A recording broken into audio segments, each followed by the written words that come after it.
The briefing room at Camp Pendleton fell silent when she walked in.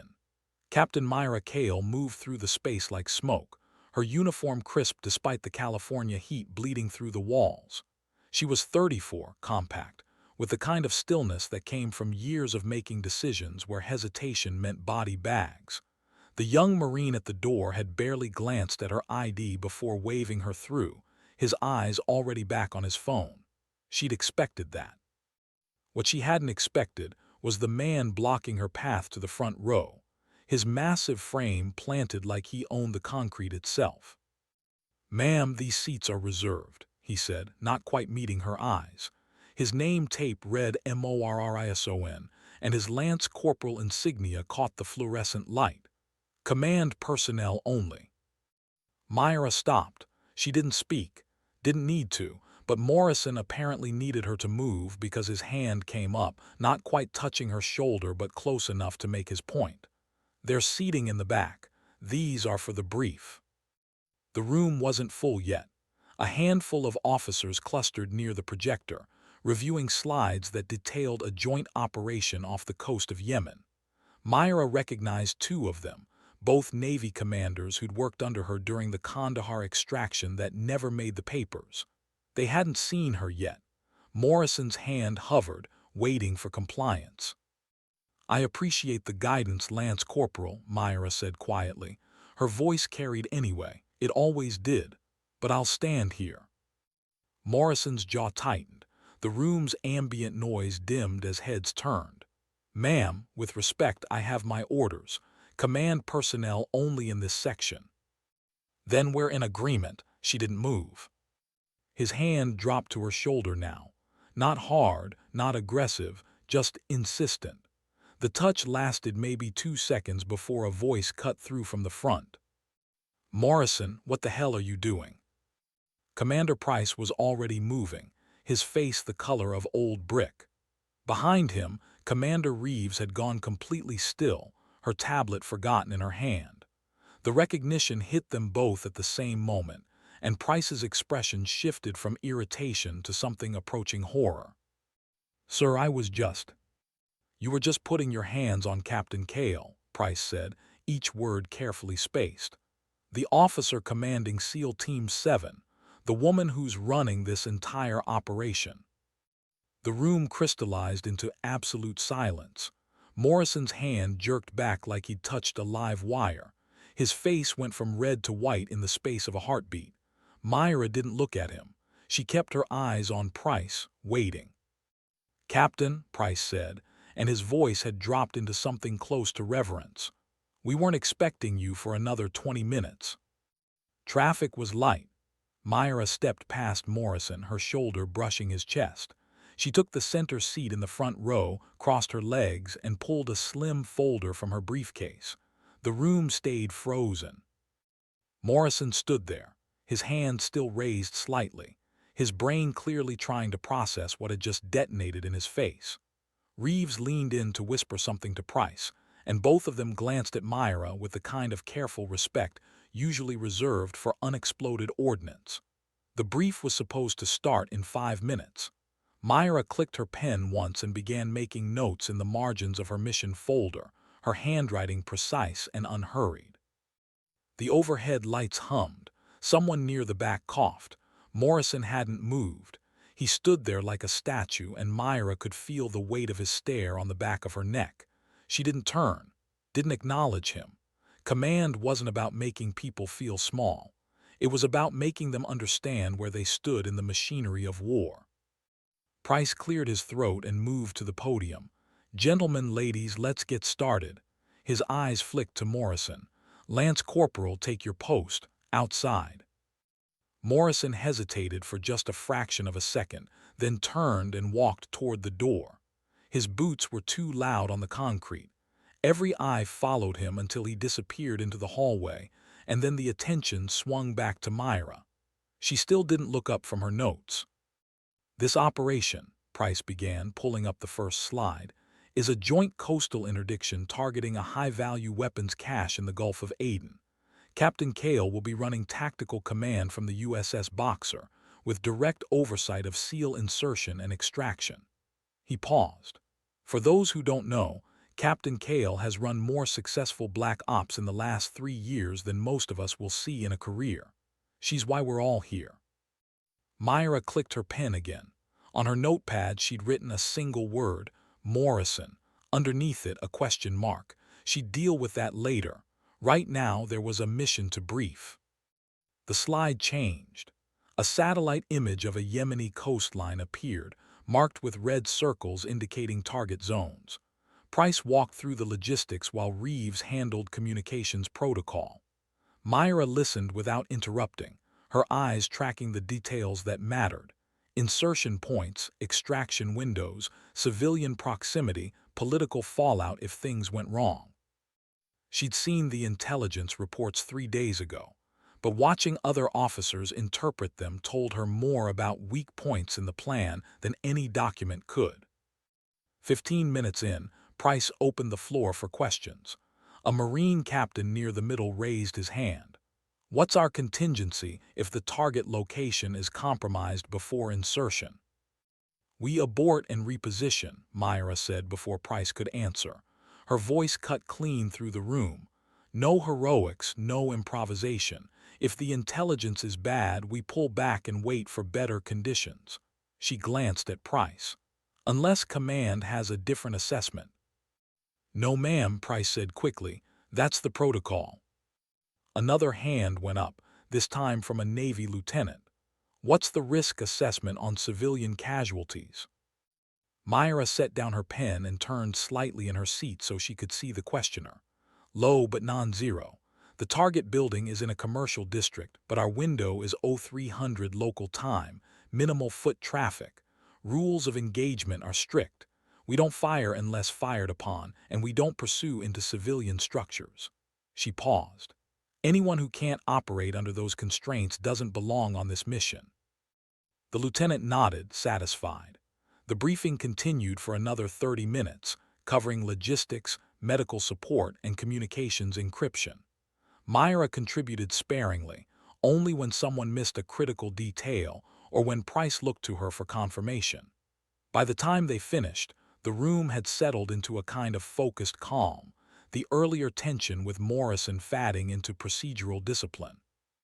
Price dismissed the group, but several officers lingered, clearly hopping to speak with Myra. She packed her folder away slowly, giving them time to approach or retreat. Reeves got there first. Captain, it's good to see you again. Reeves extended a hand and Myra shook it. I heard about the citation. Congratulations. Classified citation, Myra said with a slight smile, so I can neither confirm nor deny. Reeves laughed. Right, forgot how that works. She hesitated. Look, about Morrison. Already forgotten, Myra said. She meant it. The door to the briefing room opened and Morrison stepped back inside. He'd been ordered to wait outside, but now he stood just inside the threshold, his posture rigid, his face carefully neutral. Price saw him and sighed. Lance Corporal, I thought I told you. Permission to speak to Captain Kale, sir.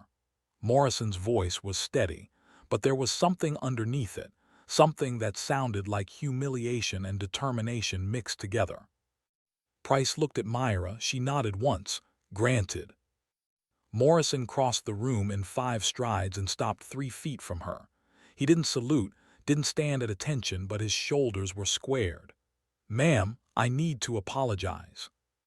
Myra studied him for a moment. He was young, maybe 23, with the kind of build that came from the gym and the kind of eyes that hadn't seen much real combat yet. For what, specifically? For putting my hands on you, for disrespecting your rank, for being a fucking idiot. He said it all in one breath, like he'd been rehearsing it in the hallway. All of that's accurate, Myra agreed. She picked up her briefcase. But here's what matters, Morrison. You didn't know who I was and you still shouldn't have touched me. Rank aside, you don't put hands on someone unless they're a threat. Was I a threat? No, ma'am. Then we're clear. She stepped past him, heading for the door. Then she stopped and looked back. You're assigned to perimeter security for this op. Morrison blinked. Yes, ma'am. Good, do your job well and we won't have any problems. She walked out, leaving Morrison standing there with the rest of the room watching him. Price clapped him on the shoulder, not gently. Outside, the California sun was brutal. Myra slipped on her sunglasses and walked toward the motor pool where her driver was waiting. The briefing had gone as expected. The mission would launch in 72 hours. Everything was moving according to plan. She thought about Morrison as she climbed into the back of the SUV. He'd be fine. The embarrassment would fade and he'd learn something from it, or he wouldn't. Either way, it wasn't her problem. She had bigger concerns. The weapons cache in Yemen was connected to a network they'd been tracking for 18 months, and this was the first real chance they'd had to cut off the supply chain. If they succeeded, they'd save lives. If they failed, the weapons would end up in the hands of people who'd use them to kill civilians. The SUV pulled out of the motor pool, heading back toward the main gate. Myra opened her briefcase and pulled out a different folder, this one marked with the kind of classification stamps that meant prison time if it got lost. Inside were profiles of the SEAL team she'd be commanding. She knew most of them already, had worked with them in Syria and Afghanistan, but she read through the files anyway, refreshing her memory on their strengths and weaknesses. Her phone buzzed, a text from Commander Price. Morrison formally apologized to Chain of Command. Won't happen again. She typed back, acknowledged. The rest of the drive was quiet. Myra watched the landscape roll past, the dry hills and distant mountains, and thought about what it meant to command people who didn't expect her. She'd been doing it for 15 years, ever since she'd pinned on her first lieutenant's bar, and realized that half the Navy still saw her as a diversity checkbox rather than an officer. She'd learned to stop caring what they expected and start delivering results they couldn't ignore. The SUV stopped at the gate. Myra showed her ID to the guard, who waved her through without a second glance. Some things never changed. She settled back into her seat and closed her eyes, letting the hum of the engine wash over her. 72 hours until launch. Plenty of time to finalize the plan and make sure her team was ready. But first, she had reports to file and a conference call with CENTCOM at 1800. The war didn't stop for anyone's mistakes, not even her own. The apartment Myra kept near Pendleton was small and functional, a single bedroom with a kitchenette and a view of the parking lot. She'd lived there for 2 years and hadn't bothered to hang anything on the walls. Home was wherever the Navy sent her, and sentiment didn't survive repeated deployments. She dropped her briefcase on the table, made coffee, and opened her laptop to review the intelligence reports one more time. The weapons cache was inside a 4-story building that doubled as a textile warehouse during the day. At night, it was empty except for security. The SEALs would breach from the roof while a secondary team secured the ground exits. Extraction would happen by helicopter, fast and clean. In theory. Myra had stopped believing in theory around her third deployment. Reality was messy. Plans fell apart. People made mistakes. The trick was anticipating the mistakes before they happened and having contingencies built into contingencies. She pulled up the satellite imagery and studied the surrounding streets, looking for alternate routes and hidden risks. There was a school 2 blocks away, closed at night but still a potential complication if someone decided to use it as cover. She made a note to flag it during the final brief. Her phone rang. The number was blocked, but she answered anyway. Cale. Captain, it's Commander Graves. The voice was familiar, the operations officer from CENTCOM. Just checking in before the conference call. Any issues? None, we're on schedule. Good. Admiral's pleased with the briefing reports. He wanted me to tell you that you have full tactical discretion on this one. If you need to call it off, call it off. No second guessing from our end. Myra leaned back in her chair. Full discretion was rare, a sign that someone upstairs actually trusted her judgment. Understood. I'll keep you updated. One more thing. Graves hesitated. We've had some chatter about possible Iranian surveillance in the area. Nothing confirmed, but if they're watching, this could get complicated. Define complicated. Diplomatic incident complicated. Maybe worse if they decide to interfere. Myra closed her eyes and rubbed the bridge of her nose. Of course, nothing was ever simple. Send me everything you have on the chatter. I'll factor it into the plan. Already on its way. Good luck, Captain. The call ended. Myra stared at her laptop screen, watching the satellite image of the warehouse rotate slowly. Iranian surveillance meant the possibility of compromise before they even launched. It meant her team could be walking into a trap. It meant she'd have to rewrite half the operational plan and hope her SEALs were good enough to adapt on the fly. She opened a new document and started typing. By the time the conference call rolled around at 6, she had 3 new contingency plans and a headache that wouldn't quit.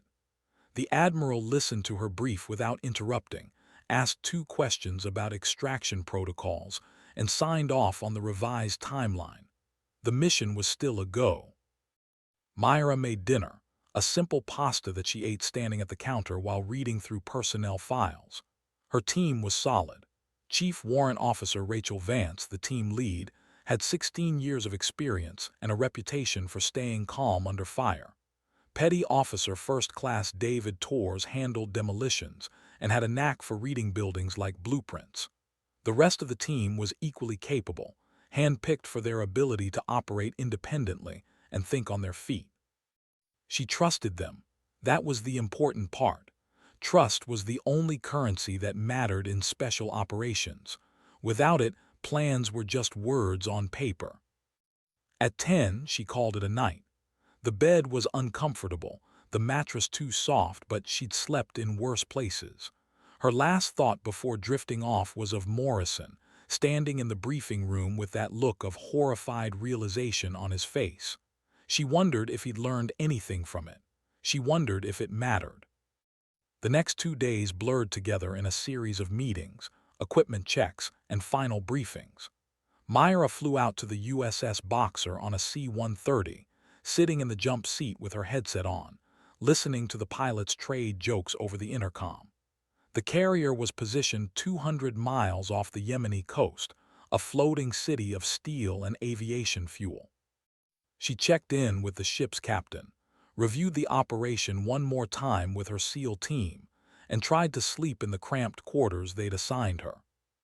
The night before the mission, she stood on the flight deck and watched the sun set over the Indian Ocean.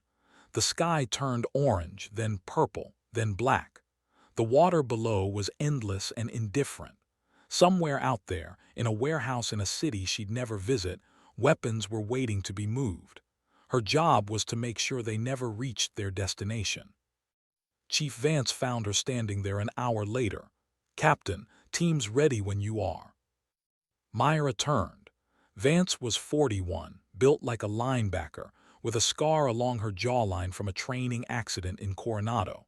She'd been a SEAL before women were officially allowed in the teams, back when the Navy pretended she didn't exist. Now she led one of the most effective units in the fleet. "How are they feeling?" Myra asked. "Confident, maybe too confident."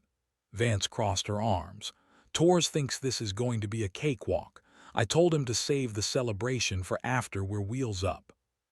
"Good, overconfidence gets people killed." Myra glanced at her watch. "We launch at 0200. I'll be in the TOC running command. If anything goes wrong, I want to know immediately." "Understood." Vance didn't move. "Permission to speak freely, ma'am." "Granted." "I heard about the thing at Pendleton, with the Marine." Myra kept her expression neutral. "What about it?" "Just wanted you to know the team's got your back. Anyone gives you shit, we'll handle it." "I don't need anyone handling anything, Chief, but I appreciate the sentiment." Myra turned back to the water. "Focus on the mission. Everything else is noise." Vance nodded and walked away, her boots echoing on the deck. Myra stayed where she was for another 10 minutes, letting the wind wash over her. Then she went below to the Tactical Operations Center and started her final preparations. The mission would launch in 6 hours. After that, it was out of her hands. The TOC was a windowless room filled with monitors and communication equipment. staffed by analysts and officers who would track every second of the operation. Myra took her seat at the center console and plugged in her headset. The screens in front of her showed live feeds from drones circling the target area, infrared images of the warehouse, and real-time updates from intelligence sources. Everything looked quiet. At 01:30, the SEAL team boarded their helicopters. Myra watched them on the flight deck cameras, moving with the kind of practiced efficiency that came from hundreds of training runs.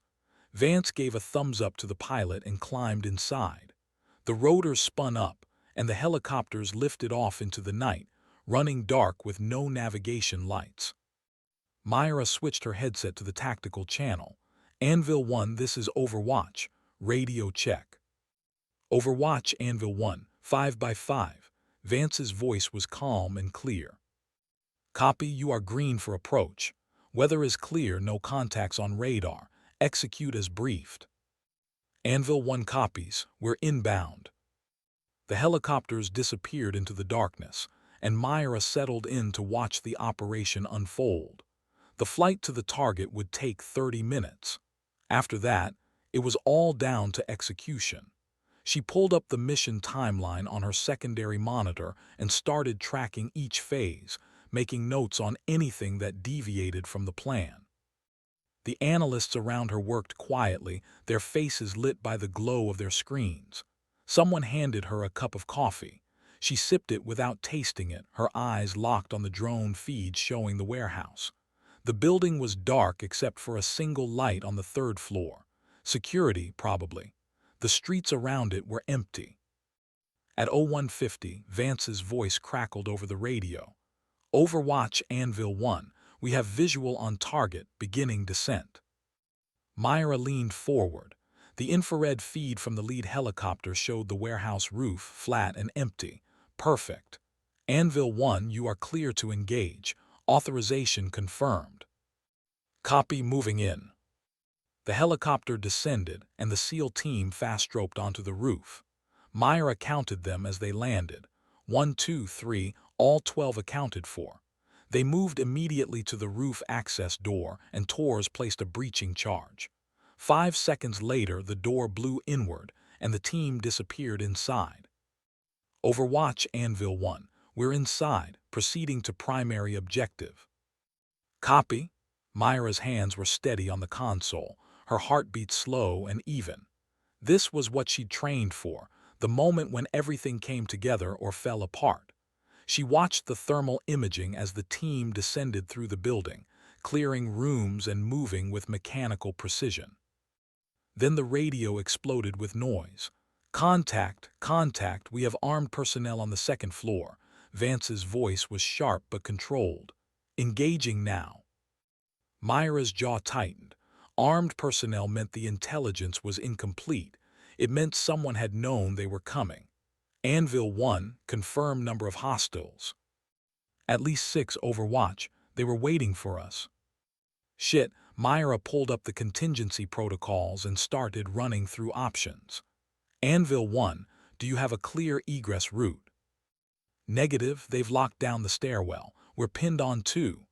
Gunfire crackled through the radio. Torres is working on a secondary breach. Myra switched channels. Air support, this is Overwatch. Stand by for possible extraction under fire. I want both birds in position in 2 minutes. Copy, Overwatch, moving now. She switched back to Vance. Anvil 1, you have air support inbound. Hold position and prepare for emergency extraction if necessary. Understood. Vance's breathing was audible now, quick and shallow. We're working it, Overwatch, just need a minute. The thermal feed showed the SEAL team clustered in a room on the second floor, returning fire through the doorway. The hostiles were organized, not panicking. That meant training, possibly military grade. Myra's mind raced through the possibilities. Iranian, Yemeni special forces, mercenaries. It didn't matter. What mattered was getting her team out alive. Anvil 1, status on secondary breach. Torres is through. We're moving to the east stairwell now. More gunfire. We've got the package. Repeat, we have the package. The weapons cache.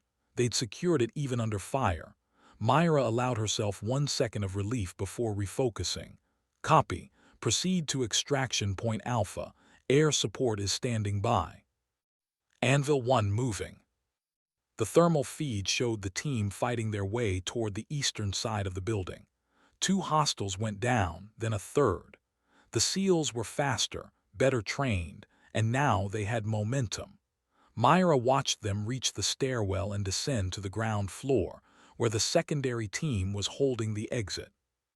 Overwatch Anvil 1, we're clear of the building, moving to LZ now. Copy. Myra switched channels. Air support targets are clear, move to extract. The helicopters swept in low over the rooftops, their rotors kicking up dust and debris. The SEAL team piled inside, dragging the crated weapons with them. Vance was the last one in, her rifle still in her hands. Overwatch Anvil 1, we're up, taking fire from the south. Copy. Air support, you are cleared hot. Suppress and extract. The door gunners opened up, their machine guns lighting up the street below. The helicopters banked hard and accelerated away from the city, climbing fast into the night sky. Myra watched them on the radar, 2 green blips moving steadily toward the carrier. No pursuit, no surface-to-air threats. They were clear. Overwatch Anvil 1, we're out of the hot zone. Casualties are minimal, package is secure, nice work. Myra exhaled slowly. Good job, Chief, see you on deck. She pulled off her headset and leaned back in her chair. The TOC erupted into quiet celebration, analysts shaking hands and patting each other on the back. Someone handed her another cup of coffee. She took it and stood, walking to the back of the room where she could see all the monitors at once. The mission was a success, but it had been closer than she liked. The intelligence failure bothered her. Someone should have known about the armed personnel. Someone should have flagged it as a risk. She'd need to file a report, push for better surveillance next time. But right now her team was safe and the weapons were secured. That was enough. When the helicopters touched down on the carrier deck 40 minutes later, Myra was there waiting. Vance climbed out first, her face streaked with dust and sweat. She walked up to Myra and saluted. Mission accomplished, Captain. Myra returned the salute. Outstanding work, Chief. Debrief in 2 hours. Get your team cleaned up and fed. Yes, ma'am, Vance hesitated. We walked into a trap back there. Someone knew we were coming. I know, I'll handle it. Myra glanced at the crated weapons being unloaded from the helicopter. For now, secure the package and get some rest. You've earned it. The team filed past her, exhausted but grinning. Tors gave her a thumbs up. Another SEAL, a quiet sniper named Patterson, nodded respectfully.